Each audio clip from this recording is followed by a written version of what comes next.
My mother's 77 years old and has Parkinson's. She also has major recurrent depression and a severe anxiety disorder.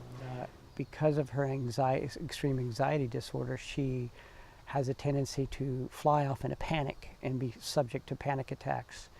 And the thing that's very dangerous about that is, because of her lack of stability and her Parkinson's, is that when she's extremely anxious, she's more prone to falls. In the last year, she's had several falls and twice has had to be taken by ambulance to the local emergency room where they've treated her. I advocated for about at least 4 months that a psychiatrist be appointed to Mom to assess her condition.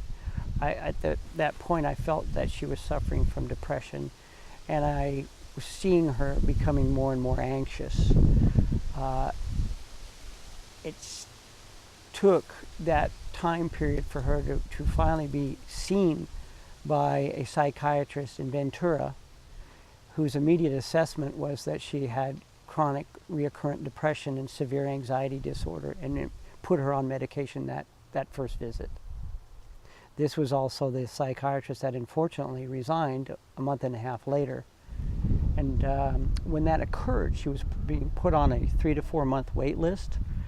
And I was really incredulous about the fact that she was just been prescribed a whole bevy of medications, and that there wouldn't be follow-up on that for 3 to 4 months, actually seeing a person. So at that point, I started advocating to how can we get this rectified, and I was told that the only psychiatrists who were available would be in Woodland Hills, which was a 45-minute to an hour commute, and went ahead and signed up for that. At that point, I was informed there were no openings on the wait list, and that I'd have to call back in 2 weeks to see if I could be added.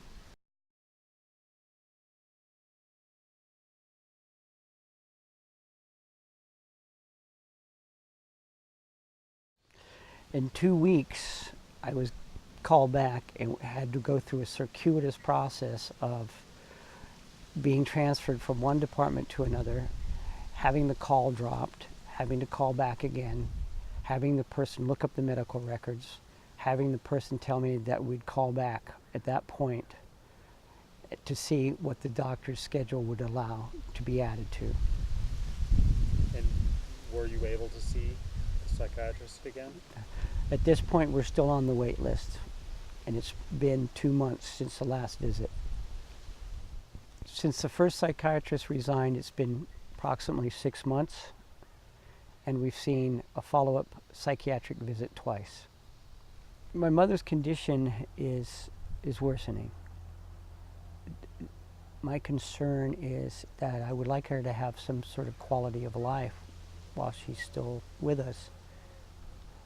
But due to her recurrent depression and extreme anxiety as a result of experiencing all these difficulties, it makes it really hard to be in present and for her to have any sort of social life. Her depression, her anxiety continually negates her ability to be interactive with her friends, to be able to go and do the simplest things, and go to the market, go to church, go to the library. She's extremely anxious. She's fearful. These are the symptoms that I would like to have Kaiser to be more proactive in addressing. These are the symptoms that I'd like her to be able to see a specialist on a regular basis. These are where she needs counseling. These are where she needs monitoring. And at present, it's not happening. In general, what we're dealing with as providers is that we work for a company that is requiring us to provide the bare minimum type of service. And what happens because of that is that the patients suffer.